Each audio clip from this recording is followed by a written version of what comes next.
Hello students, आज हम एक बहुत ही इंटरेस्टिंग टॉपिक अपस्ट्रॉफी के बारे में पढ़ेंगे। इसको अपस्ट्रॉफी भी बोलते हैं, एपोस्ट्रॉफी भी बोलते हैं। ठीक है, यहाँ पर जो मैंने सिंबल यूज़ किए जैसे अपस्ट्रॉफी के साथ में एस, ओनली अपस्ट्रॉफी और ऑफ। ठीक है, तो इन तीनों का मतलब क्या है और किस तरह से इन तीनों को अपस्ट्रॉफी में यूज़ किया जाता है। अब सबसे इम्पोर्टेंट क्वेश्चन तो ये है कि जो अपस्ट्रॉफी है वो है क्या। ठीक है, तो अपस्ट्रॉफी है जो हिंदी में जो आपका संबंध कारक होता है।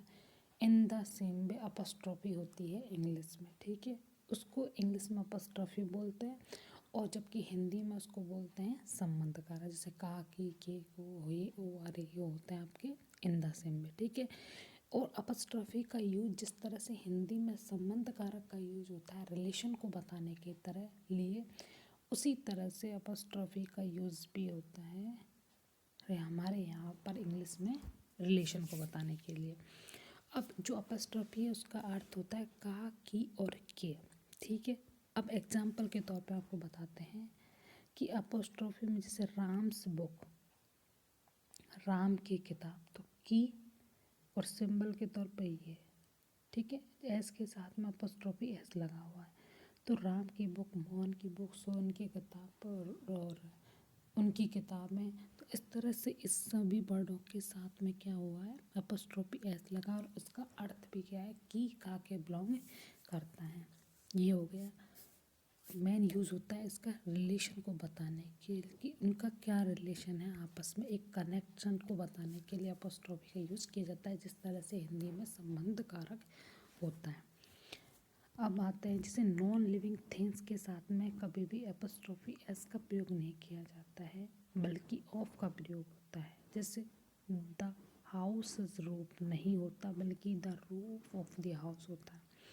In the same way the wall's painting ना होके the painting of the wall होता है। इस तरह this trees leaves are green गलत है, जबकि the leaves of this tree wall are green. तो इस तरह से कहने का मतलब तो ये है कि अब ये सबसे इम्पोर्टेंट क्वेश्चन तो ये है कि नॉन लिविंग थिंग के साथ में एस अपस्ट्रोफी एस क्यों नहीं लगता।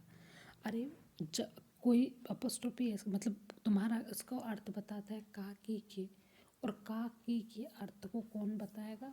वैसे ऑफ का अर्थ भी वही होता है का के, लेकिन जो नॉन लिविंग थिंग्स हैं उनके सबका रिलेशन चेंज हो जाता है। जैसे मोहन का सोहन का भी हो जाता है, या फिर उनका जो फिक्स रिलेशन नहीं होता, उनका रिलेशन नहीं बता सकते हम। तो विदाउट रिलेशन के हम अपस्ट्रॉफी का यूज़ कर ही नहीं सकते। तो इसलिए अपस्ट्रॉफी में जितनी भी नॉन लिविंग थिंग्स आती हैं उनके साथ में अपस्ट्रॉफी एस का प्रयोग नहीं लगता, उनके साथ में हमेशा ऑफ का यूज़ होता है। और एस रही जितने भी सिंगुलर और प्लूरल नाउन हो तो पजेसिव केस में बदलने के लिए उनके साथ में अपस्ट्रॉफी एस का प्रयोग किया जाता है। जैसे Rita's car, women's college, Neetu's pen.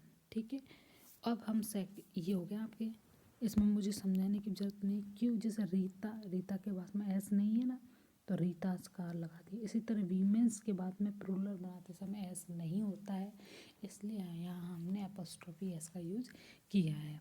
अब है प्लूरल नाउन के अंत में एस हो तो ओनली अपस्ट्रॉफी का यूज करते हैं। जैसे बॉयज़ हॉस्टल, तो ये किया ओनली अपस्ट्रॉफी। ठीक है, इसी तरह गर्ल्स हॉस्टल ओनली अपस्ट्रॉफी का यूज किया है। तो अगर लास्ट में एस है तो हम दोबारा एस नहीं जोड़ते हैं। ठीक है, यही याद रख बाहर में। जैसे कोई भी चीज़ हो तो अगर कोई भी सेंटेंस है उसमें अगर जिस नाउन के बीच में या कोई वर्ड के बीच में ना वो है एस, तो हम उसके बाद में अपस्ट्रॉफी एस का यूज नहीं करेंगे, ओनली अपस्ट्रॉफी का यूज करेंगे। संख्या या अक्षरों को भी अगर प्लूरल बनाना हो, ठीक है, संख्या व अक्षरों को अगर प्लूरल बनाना है जैसे यहाँ तो भी अपस्ट्रॉफी एस का यूज़ करेंगे। कैसे करेंगे, जैसे योर थ्रीज एंड एट्स, ये योर थ्रीज एंड एट्स लुक्स अलग, तुम्हारे 3 और 8 एक समान लगते हैं। ठीक है, यदि संख्या शब्दों में लिखी जाए तो उसका प्लूरल एस या ई एस लगाकर बनाया जाता है, ना कि अपोस्ट्रोफी एस लगाकर। जैसे Sachin hits 3 force and 3 sixes. तो इस तरह से अगर शब्दों में संख्या लिखी हुई है, यदि संख्या अक्षरों को भी प्लूरल बनाया जा सकता है, लेकिन यदि शब्दों में संख्या है तो हम क्या लगाओगे, अपोस्ट्रोफी एस ना लगा के उसको प्लूरल एस या ई एस बनाएंगे। कुछ एब्रीविएशन, कुछ संक्षेप शब्द होते हैं जैसे B S, M S, P H D, M P, इनके बाद में भी अपोस्ट्रोफी एस का यूज होता है। In the same way animals तथा वर्ड्स के साथ में अपोस्ट्रोफी का यूज होता है, जैसे ए cats tell, a horse head. तो ये आपका अपोस्ट्रोफी एस यहाँ पर भी यूज होता है। ठीक है। डिग्निफाइड ऑब्जेक्ट, जितने भी उत्कृष्ट डिग्निफाइड एकदम सम्मानजनक अगर कोई ऑब्जेक्ट है उनके साथ में भी अपोस्ट्रोफी एस का यूज होता है। जैसे द सन्स रेज, तो सन को हम बहुत मानते हैं, तो sun's rays. Earth's creature, the soul's delight, duty's call, nature's beauty. जो डिग्निफाइड ऑब्जेक्ट हैं, जो अच्छे काम है, उत्कृष्ट काम है, उन कामों को रिप्रेजेंट करने के लिए भी अपोस्ट्रोफी एस का यूज किया जाता है।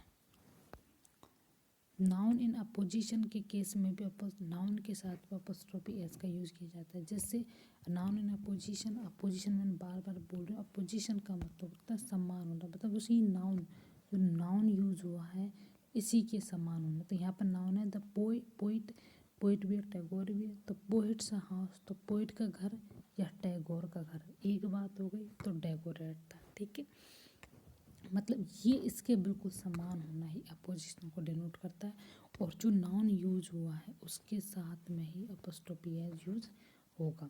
यदि दो नाउन एंड से जुड़े और बीच में क्लोज रिलेशन हो तब तो लास्ट नाउन के साथ में अपोस्ट्रोफी एस का प्रयोग कर देंगे। जैसे mister Lal and sons shop, तो एक दुकान की बात हो रही है, अगर क्लोज रिलेशन ना हो तो अलग अलग हो तो हम अलग अलग अपोस्ट्रोफी एस का यूज कर देंगे। तो इस तरह से ये था, बस छोटी छोटी चीज़ें अपोस्ट्रोफी में याद रखनी होती हैं कि यदि नॉन लिविंग थिंग्स है तो हम ऑफ लगाएंगे, यदि लिविंग थिंग्स हैं तो अपोस्ट्रोफी, अगर विदाउट एस के है जब तो हम विदाउट एस लगाएंगे अपोस्ट्रोफी। यदि यदि हमारा जो अपोस्ट्रोफी है वो एस के साथ में है तो हम ओनली अपोस्ट्रोफी लगाएंगे, यदि विदाउट एस के तो अपोस्ट्रोफी प्लस एस ऐड करेंगे। तो ये आपका टॉपिक था अपोस्ट्रोफी, यहाँ पर कंप्लीट होता है। ये बहुत ही सिंपल छोटा टॉपिक है, माइनर, लेकिन फिर भी काफ़ी स्टूडेंटों की ये राय थी कि मैं उनको ये चैप्टर पढ़ाऊँ। ठीक है, तो जो अगर तुम्हारा कोई भी कमेंट या किसी भी तरह का अगर डाउट है इस टॉपिक से रिलेटेड तो पूछ